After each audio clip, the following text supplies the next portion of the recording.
morning, everyone. Good morning. Thank you so much for everyone who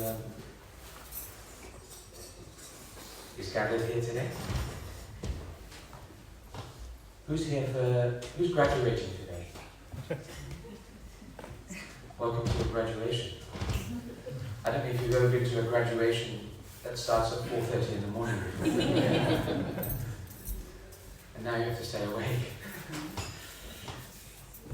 So today is a very auspicious day to graduate. It is the appearance day of Lord Nrsimha.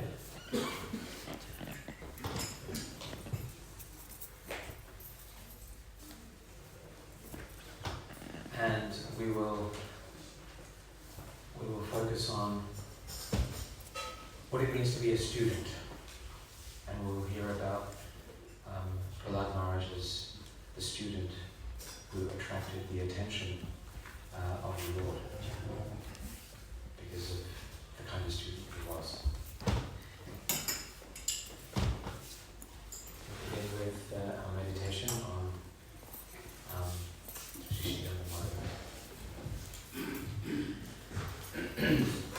Jaya Radha Madhava Kunja Vihari Jaya Radha Madhava Kunja Vihari Jaya Radha Madhava Kunja Vihari Jaya Radha Madhava Kunja Vihari Jaya Gopi Jana Vallabha Giri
Bhagavatam ki jai.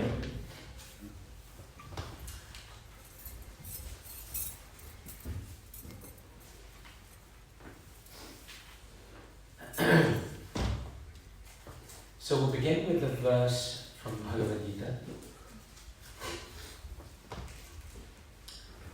The chapter is chapter 10, the opulence of the Absolute.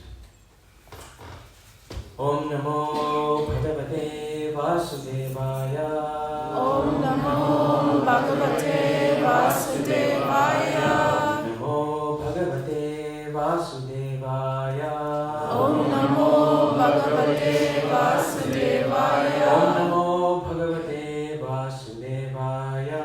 Om Namo Bhagavate Vasudevaya. So this chapter, the opulence of the Absolute, Krishna describes a variety of manifestations that were representative of him. All opulence in this world, right at the end of chapter 10, Krishna says, all these opulences that you see, everything that you're attracted to in this world, everything that is wonderful, amazing, it just comes from a fragment of my opulence. So Arjuna asks the question, how do I become conscious of you? How do I remember you? How can I recall you in all interactions in this world? And so therefore Krishna gives a long list of how when we see something wonderful, when we see something amazing, when we see something opulent, that's Krishna's representation. And the opulence of sound has disappeared. So Krishna is the sound in ether, so we can still hear something. Hare Krishna. And now we have the opulence of batteries.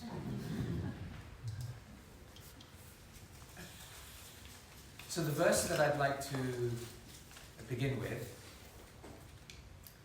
is verse 30 in chapter 10.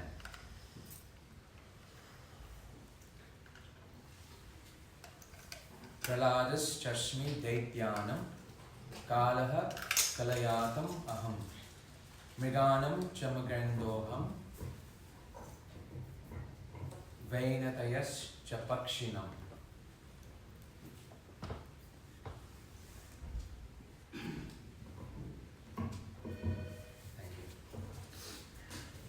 So in this text 30 of chapter 10, Krishna tells Arjuna, among the Daitya demons, I am the devoted Prahlad. Among subduers of time, among subduers, I am time. Among beasts, I am the lion. And among birds, I am Garuda. So it's pretty significant how Krishna describes two things here. He describes Prahlad and he describes the beast of the lion that represents his opulence being ferocious. Srila Prabhupada's purport. Diti and Aditi are two sisters. The sons of Aditi are called Adityas and the sons of Diti are called Daityas. All the Adityas are devotees of the Lord, and all the Daityas are atheistic. Although Prahlad was born in the family of the Daityas, he was a great devotee from his childhood. Because of his devotional service and godly nature, he is considered to be a representative of Krishna. There are many subduing principles, but time wears down all things in the material universe, and so represents Krishna. Of the many animals, the lion is the most powerful and ferocious, and of the million variety of birds, Garuda, the bearer of Lord Vishnu, is the greatest.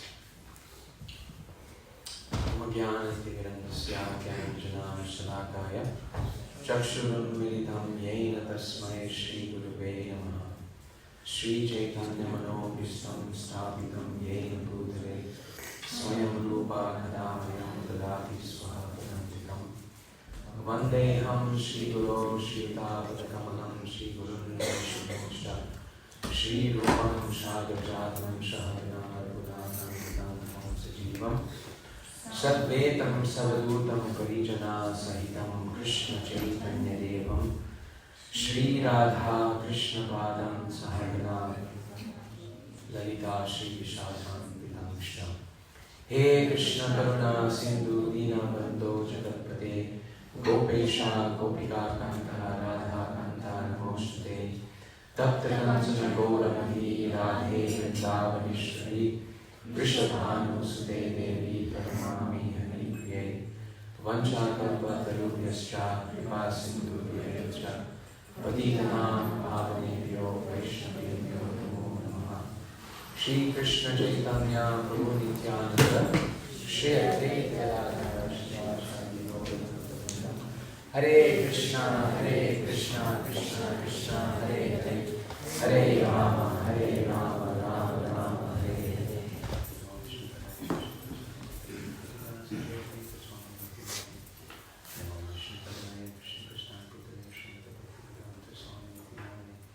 Namaste Saraswati Devi Gauravani Prajayine Nirvisesha Shrimati Pashatine Shatarine.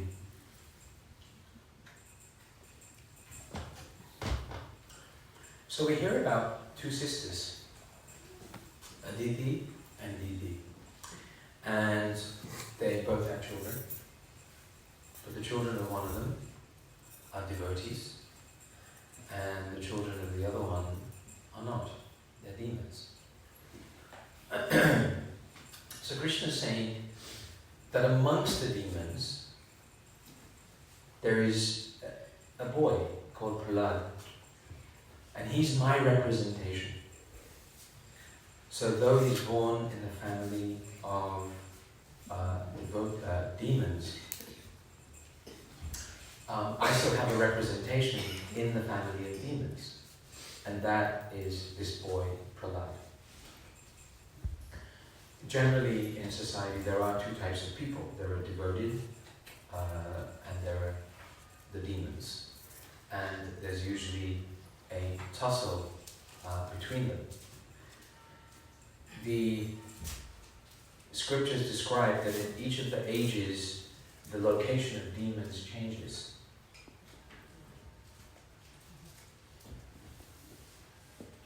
In the first age, demons and devotees, they're separated cosmically. They're in different planets. Then, in the second age, the Treta Yuga, they come onto the same planet. You can find these, you can still recognize them. These are devotees and these are demons. In the third age, they come in the same family. How did you become a demon? How did you become a devotee? I thought you were brothers. They're in the same family, and then the tension is in the family. In this age, in Kali Yuga, they made further progress. They're still in the family, and we know who the demons are in the family. But the demon and the devotee is sitting right here. We are the devotee, sometimes, little times, with the demon. And that's our internal tension, our internal fight. I can wake up one day and think, wow, it's 4:30. I'm a devotee today. Everything about me is just feeling great. And then some days we might wake up and think, is that the time? Today my day to be a demon. But this is the internal tension. And in the story of Prahlad, and especially his father, we see this tension between the devotee and the demon. And it's quite a tension. It's quite intense. It's a very intense tension. But there's one thing here that Srila Prabhupada writes. Because of his devotional service and godly nature, he is considered the representative of Krishna. And that's significant. Because even though the family is of demons, the significance of having a devotee in that environment completely changed the environment. It didn't change the behaviors of his father or other demons, but it changed the environment and it changed the ultimate destination of all of his family members. So as you're graduating today, some of you are sitting here, graduated years ago, and then there's most of us here who are graduating today, and it's quite a good feeling, isn't it? Your smile says everything about that feeling. But this is very significant. You're not just graduating from, you are graduating from a course, and you're going to get a certificate, and you can go home and show your family. This graduation is the qualification that we gain to follow in the footsteps of the archetypical student of Krishna consciousness, who is Prahlad Maharaj.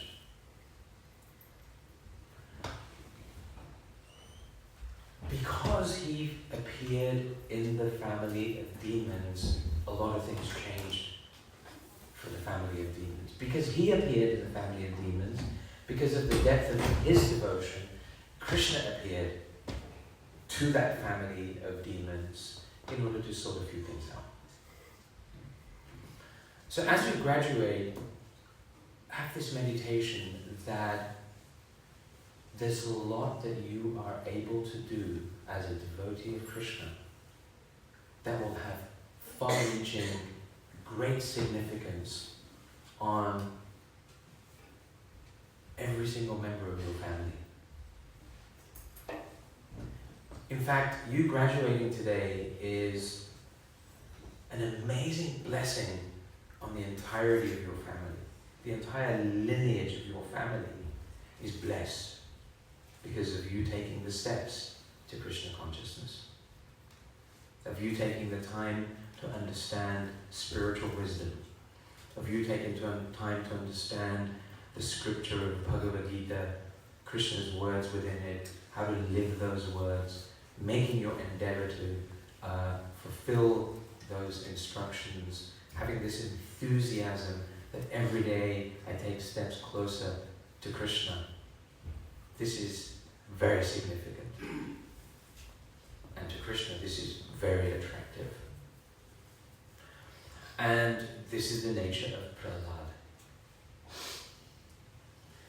And the first characteristic of the student of Krishna consciousness is defined by the name Prahlad. Ahalad means to be joyful, to give others joy. And Prahlad was giving Prahlad Daine. This is the prayer we sing for protection from Lord Nrsimha. Namaste Narasimhaya. We bow down to Lord Nrsimha. Prahlad Daine. So there's two words repeated. Ahalad, which means to be full of joy. But who's full of joy? Prahlad. His name means to be full of joy. Hey, another new baby. Is Nimai here? Where is he?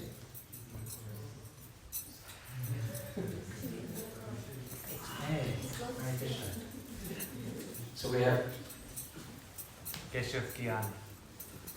Keshav and Nimai, two boys.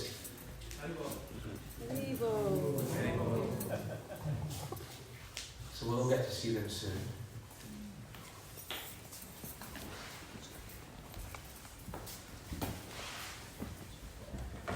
two babies have taken birth in the family of devotees.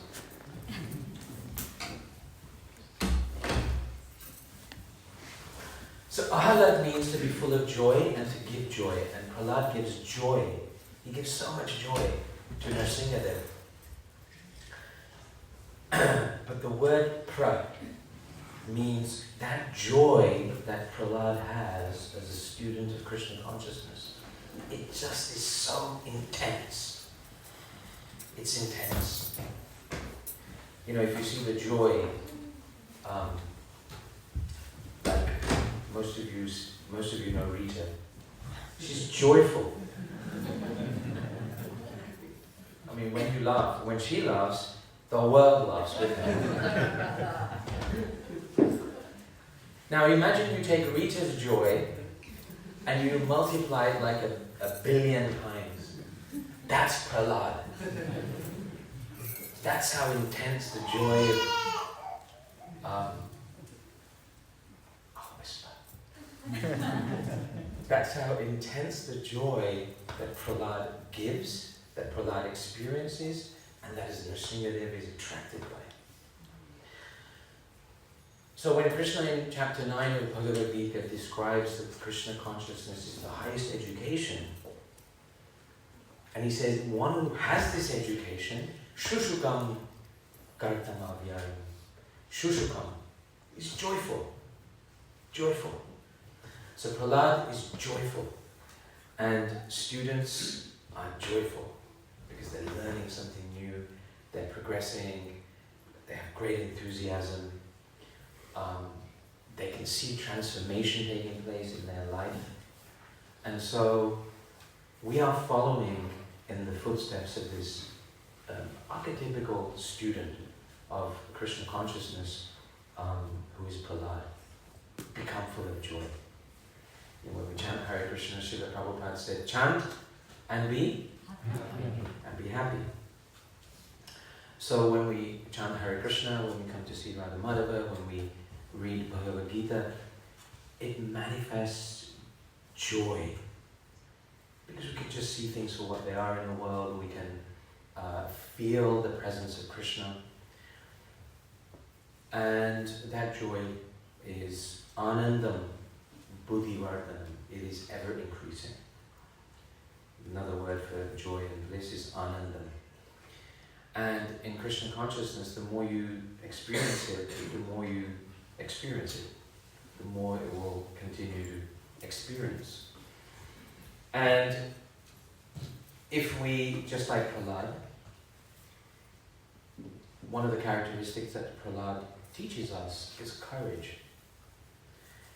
And at every step in his life, he had to find this courage, just as a 5-year-old boy.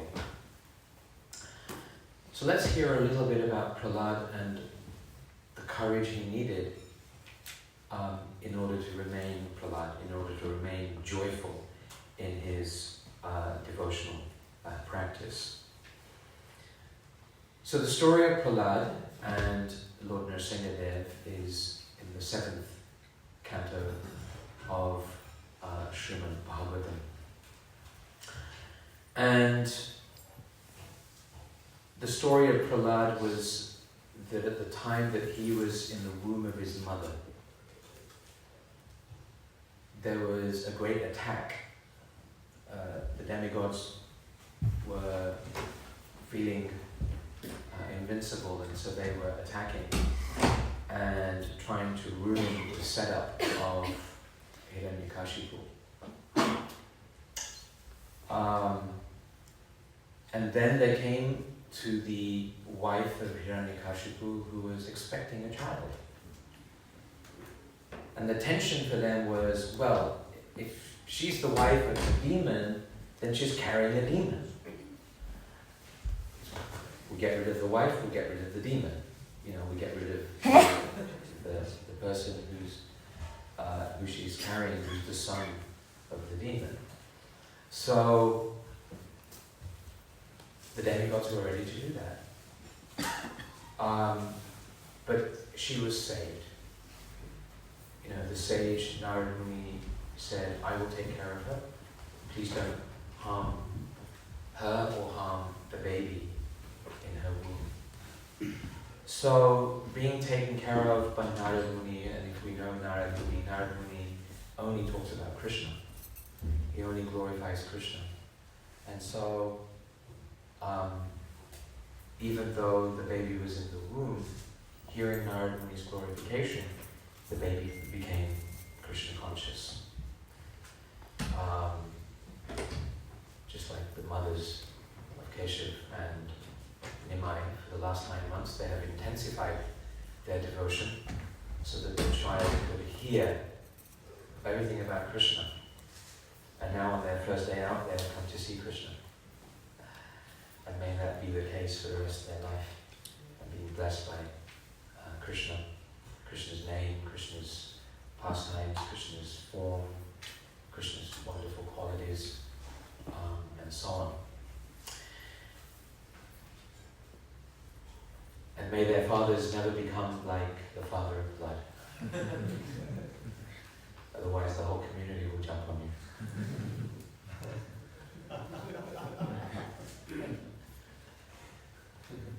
We don't have a big picture of Nrsimha there, but when I was at Bhaktivedanta Manor, and on a Sunday we used to show people around the temple, and in the temple there's a big picture of Nrsimha there, and people always get fascinated. Mommy, look at that! That's that blood. There's blood in that. And people would ask, "What's this picture? Why is it so ferocious? Or why is it in the mandir? Who is this?" I said, that's what happens to parents if they don't let their children go to the temple.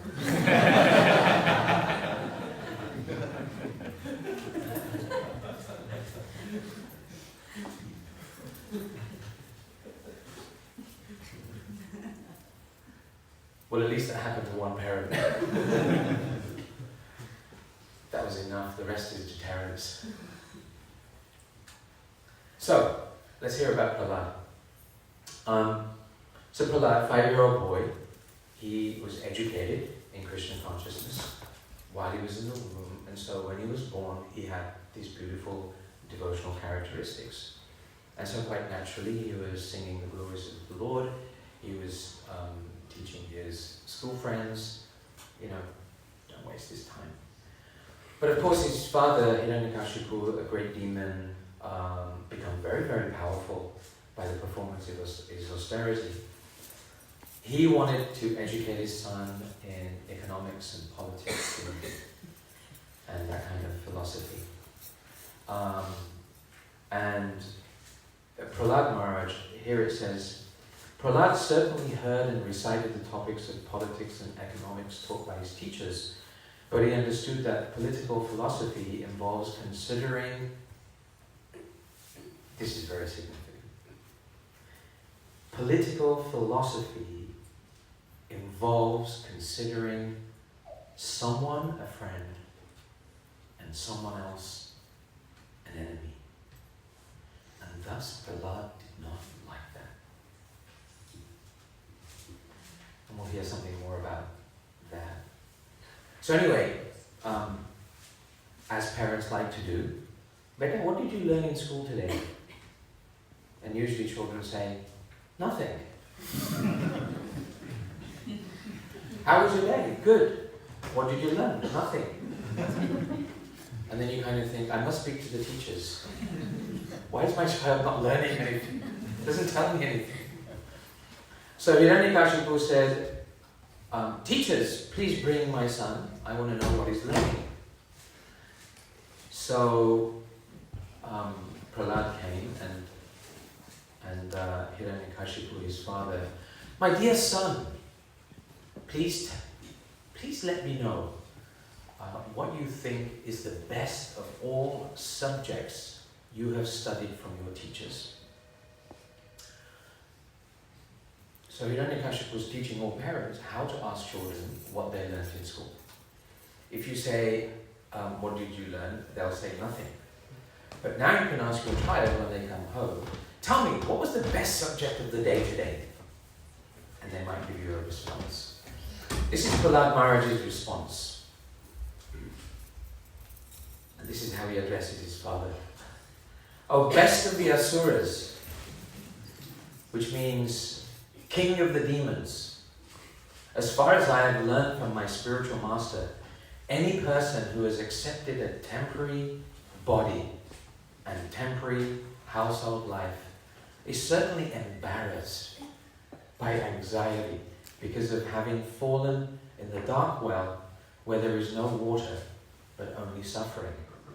One should give up this position and go to the forest. More clearly, one should go to Vrindavan, where only Krishna consciousness is prevalent, and should thus take shelter of the Supreme Personality of Godhead. Well, there you go, that's from a 5-year-old.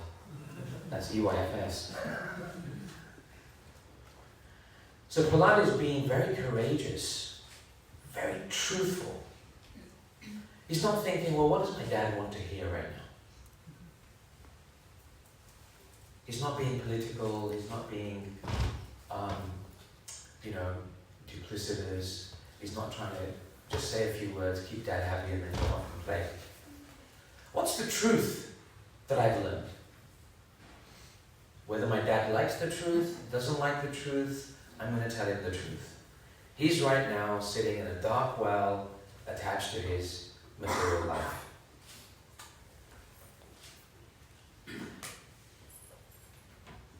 You know, one thing children are, at some point they lose it. One thing children naturally have the ability to see. You know what that is? Hypocrisy. Children have a natural ability to look at adults and pick up on hypocrisy. You know, one time I stood on a chair to put a balloon up for my daughter's party. And she said, "Why did you stand on the chair?" I said, "To put your balloon up."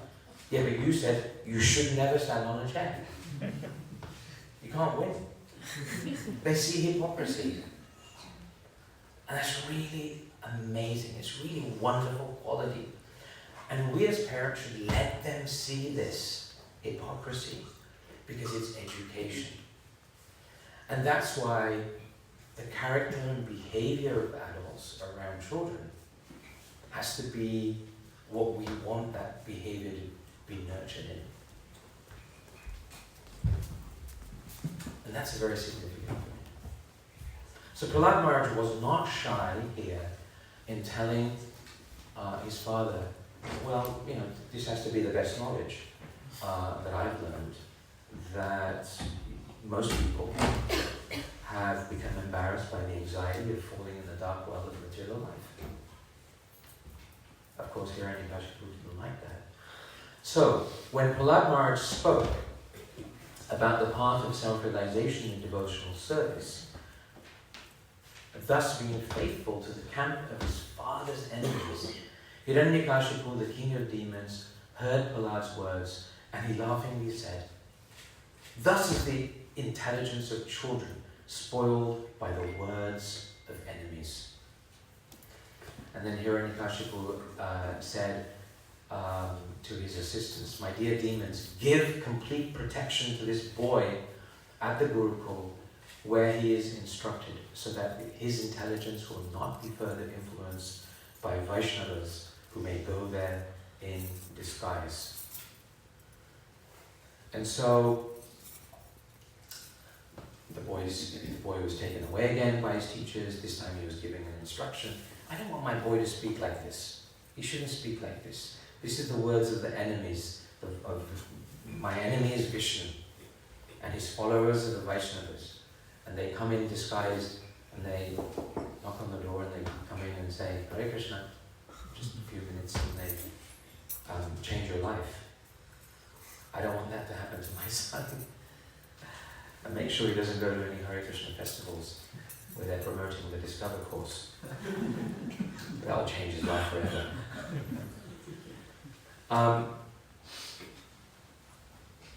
So when they bring him back, "Dear son Prahlad," his father says, "all peace and good fortune upon you. Kindly do not speak lies. Just reply with truth. These boys you see are not like you, for they do not speak in a deviant way. Sorry, this is his teacher speaking. How have you learned these instructions? How has your intelligence been spoiled in this way? So, the teachers, obviously, their salary is being paid by Hiranyakashipu, so now they have to earn that salary and change this boy. So the teacher says, "O best of your family, has this pollution of your intelligence been brought about by you or by your enemies? We are all your teachers and we're very eager to hear about this. Please tell us the truth."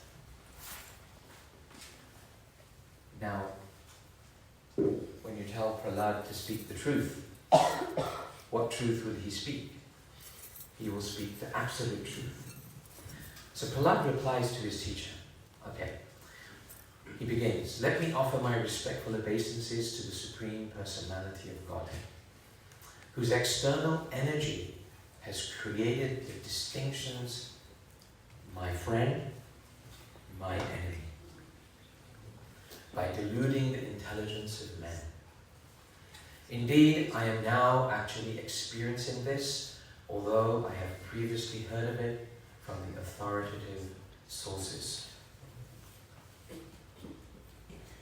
When the Supreme Personality is pleased with the living entity because of his devotional service, one becomes abundant and does not make distinctions between enemies, friends, and himself.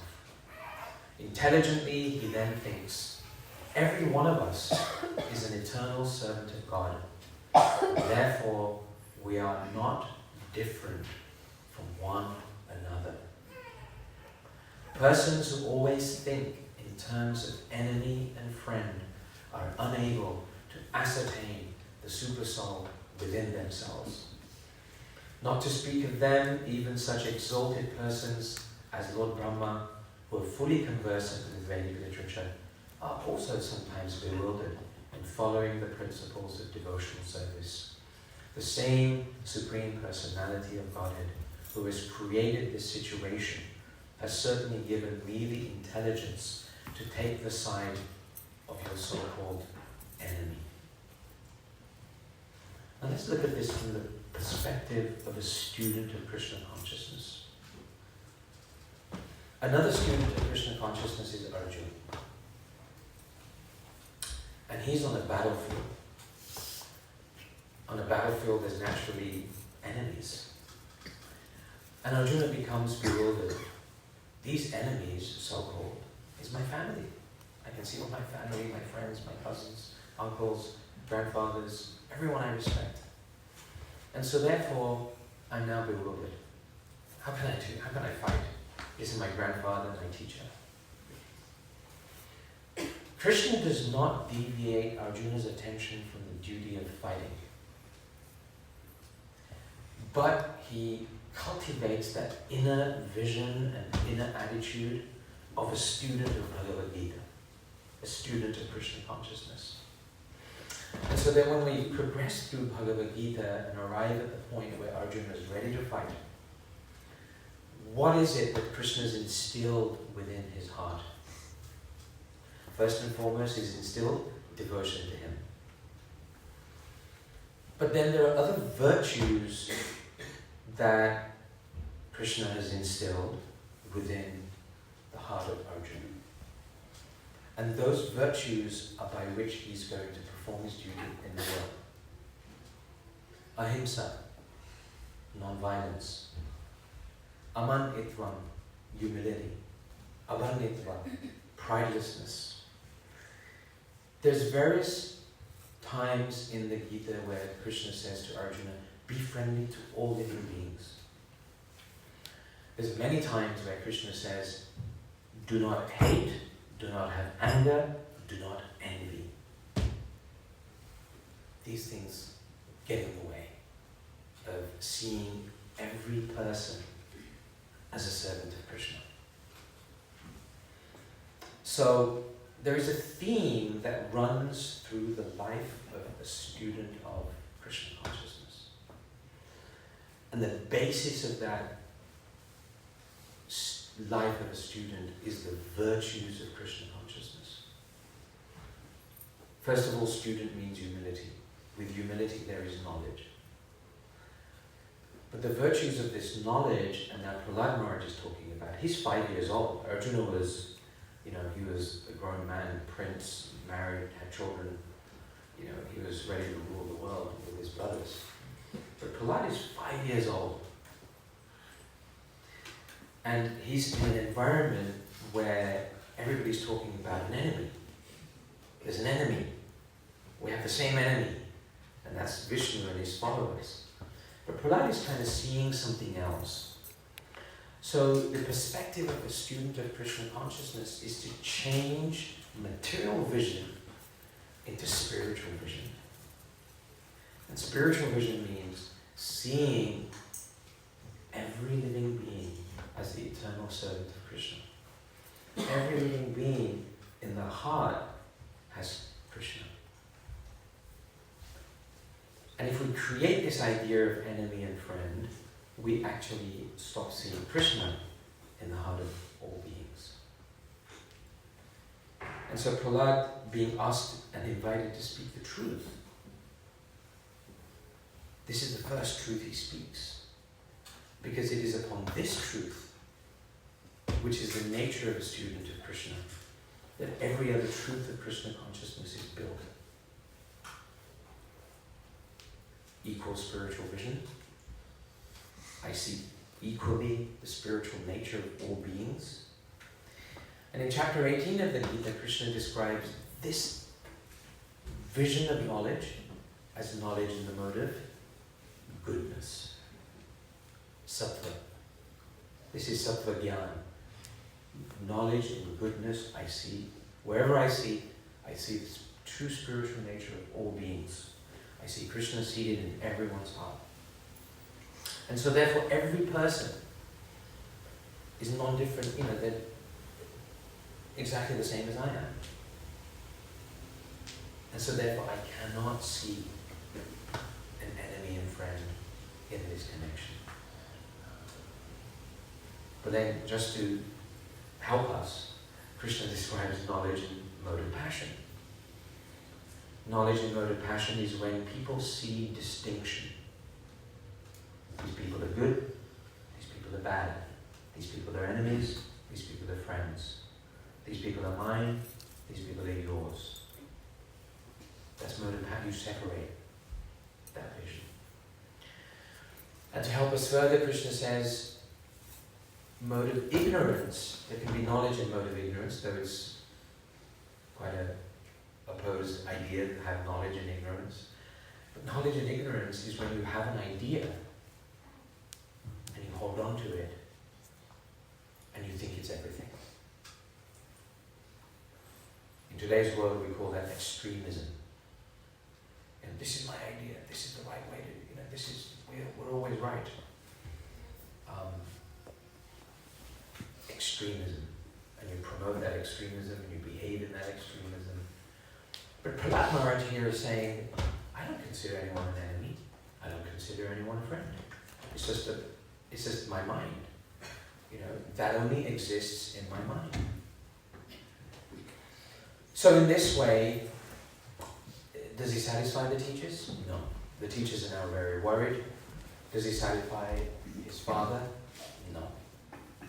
So after a while, he goes back to his father. And his father again wants to know, my dear Prahlad, my dear son, O long-lived one, for so much time you have heard many things from your teachers. Now please repeat to me whatever you think is the best knowledge. So Hiranyakashipu thought that giving my son enough time with these demons, I will now hear something that will be satisfying to me. So having established the truth of this spiritual vision, which is essential for every student of Bhagavad Gita, upon that vision we build devotion to Krishna. So when Prahlad returns and he sits on his father's lap, and he's, okay, tell me the best thing. And this is the most famous reply by Prahlad Maharaj. Shri Prahlad Uvacha. You can say it along if you know it. Shravanam kirtanam Vishnu smaranam padasevanam archanam vandanam dasyam sakyam atmanivedanam. 9 practices of devotion. Now remember the question, what's the best knowledge that you've come back with? To hear about Krishna, chanting about the transcendental holy name, form, qualities, paraphernalia, pastimes of Lord Vishnu. Remembering them, serving the lotus feet of the Lord, offering the Lord respectful worship, offering prayers to the Lord, becoming his servant, considering the Lord one's best friend, and surrendering everything to the Lord. These 9 processes are accepted as pure devotional service. One who has dedicated his life to the service of Krishna through these 9 methods should understand to be the most learned person, for he has acquired complete knowledge. So this is the verse for graduation. The journey that everyone graduating today has been on is to learn about these 9 processes of bhakti. And what are you graduating into? We're graduating into a lifetime of living these 9 processes of bhakti as practiced and taught by Prahlad Maharaj, with a pure spiritual vision, building on this devotion and bringing such great value to our own lives and to the lives of everyone in our family, just by our relationship. Everyone in our family may become devotees. They may just think, okay, you're going through a phase of whatever that phase is. Eventually they'll, wow, that phase is pretty good. It's lasting quite a long time. And then family members will say, you've really become a wonderful person. This change is really good. Then they may ask, how can I become like you? So, becoming a devotee of Krishna has immediate impact on us, immediate impact on the devoted people around us, and it has immediate impact in the city in which we live, the country in which we live, and in the entire world. Because devotees going around with equal spiritual vision, they're not creating enemies and friends. They see others as the same as they see themselves, eternal servants of Krishna, Krishna sitting in the heart of everyone. And they spend their time glorifying and learning and remembering about Krishna, just as Prahlad Maharaj was doing. But just as Prahlad Maharaj had to experience persecution, his courage saw him through that. His courage saw him through being thrown in a pit of snakes. His courage saw him through being thrown off a cliff. His courage saw him through being taken into the fire by his aunt. The fire protected him.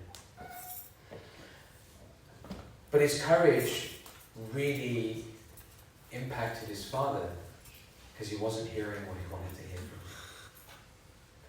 And because his father was stooped in this idea that there's an enemy, and this enemy has to be defeated, and he was convinced that this enemy has taken hold of my son, so I have to defeat this enemy.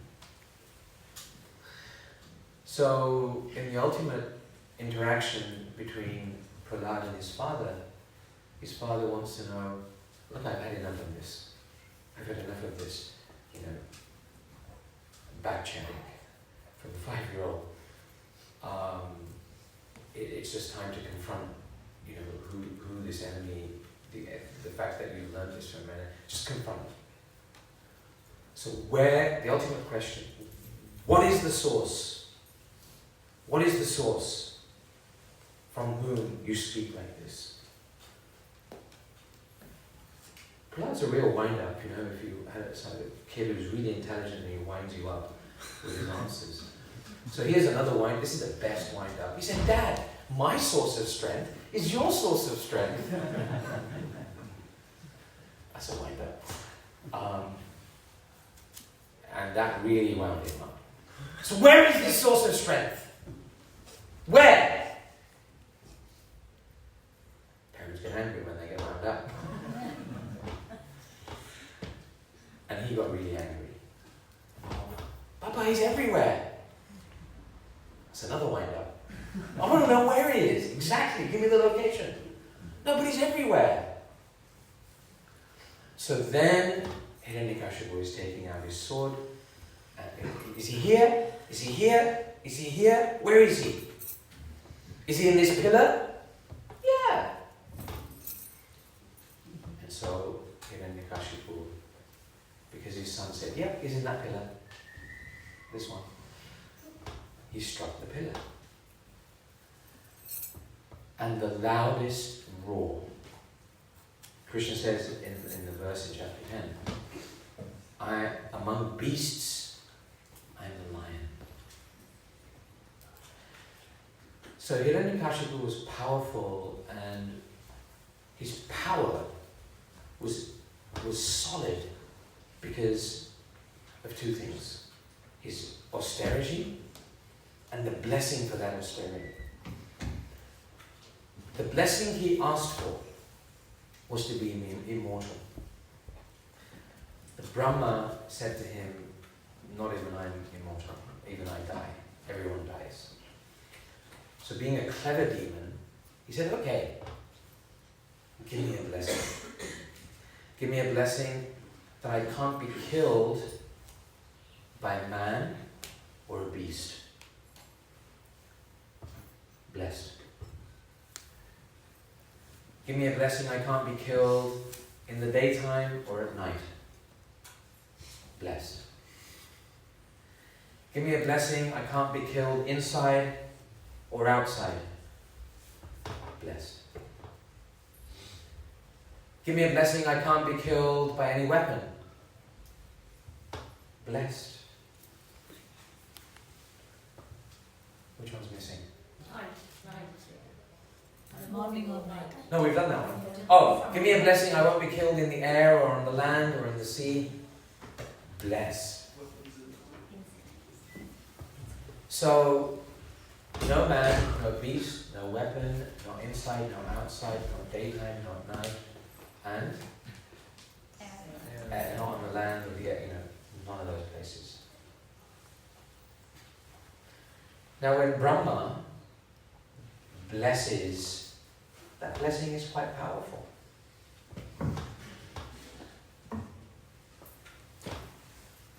So now the pillar has been struck by Hiranyakashipu because his son has just wound him up and made him so angry. But from the pillar, there is a ferocious roar, and that is Krishna himself. But Krishna appears fulfilling every blessing that Lord Brahma had given. So he honors his devotee. Krishna's first thing for appearing in Bhagavad Gita, why does Krishna appear? To uplift his devotee, to uproot the demons, to uphold Dharma. So the first reason to uplift the devotees, to protect them, to honor what they are doing. So Brahma had given these blessings. Krishna has to honor that. Prahlad is being persecuted. Krishna has to protect him. So he has to do these two things at the same time. So therefore, nothing is impossible for Krishna. So therefore, this form of the Lord and everything that happens after that is very fulfilling. There is He's not a man, he's not a beast, he's half. There was no blessing about half beast and half man. So he's half man, half lion. And Hiranyakashipu was just bewildered by this. But it creates such a thirst in him that both Hiranyakashipu and Nrsimhadev, they had a fight. In fact, they fight for a very long time. And Hiranyakashipu gets very close. Later on we hear this description. He gets so close to Nrsimhadev that he describes all of his beautiful features. His mane, his ears, the color. Beautiful description. Hiranyakashipu was giving this description. Here's what I'm seeing. This beautiful description of who is this monster who's fighting with me. And of course Krishna is fulfilling his own desire to fight. Have a nice fight with someone every now and then. But then ultimately his appearance is to protect Prahlada from the ongoing persecution by his father. So at the right time, he picks up Hiranyakashipu. He goes into the doorway, which is neither inside or outside. He waits for the change in the day at dusk. It's neither day nor night. He puts him on his lap, which is neither the land or the sea or the air, is sitting on the lap. He doesn't have any weapons. He's a lion. He has sharp nails. So he gets ready with this. And when the time is right, he just shreds him to bits. Takes the intestines and puts it over him, and there's blood everywhere. And Prahlada's just standing there while his dad being ripped apart. And he puts his hands together. The demigods come, the sages come, everybody comes. They recognize this is Krishna in this very angry, very ferocious form. And even their prayers don't calm him down. But they recognize that the only person, Prahlada Dayini, the only person who can give joy and calm to Nrsimhadev is Prahlada. So they push him forward. And Prahlada, through his prayers, his presence, Nrsimhadev is calm. And then Nrsimhadev, he expresses his love for Prahlada. And he says, Prahlada, what can I offer you?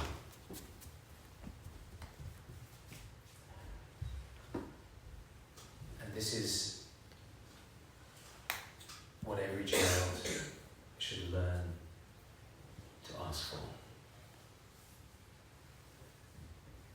Prahlada says, I don't need anything,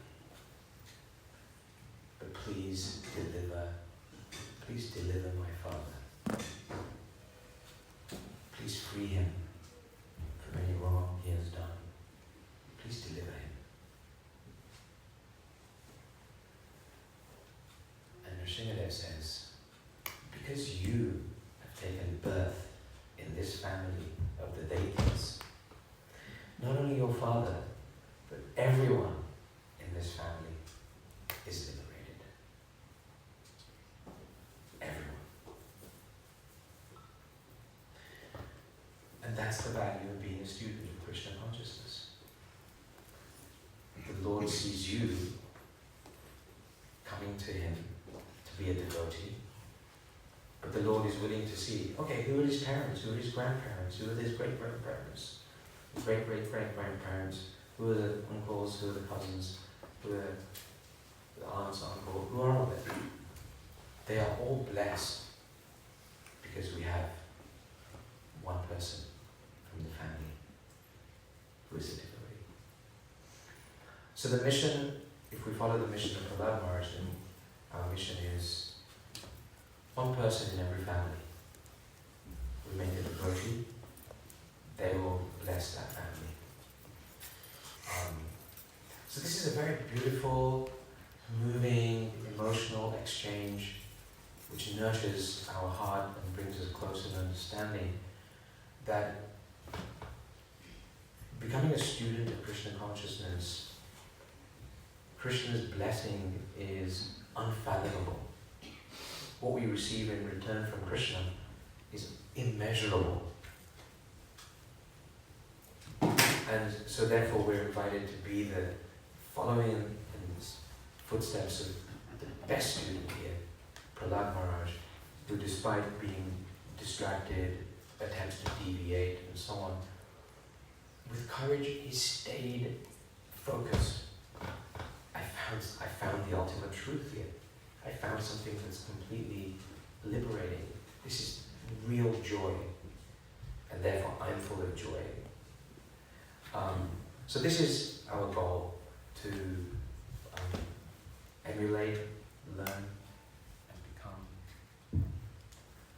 become joyful in our Krishna consciousness, attract the attention of the Lord, and do good for ourselves and do good to everybody else that we're related to, just by our sincere, pure, and loving devotion. So this is our meditation today on the appearance of Sri Nrsimha Dev. Nrsimha Bhagwan ki Jai!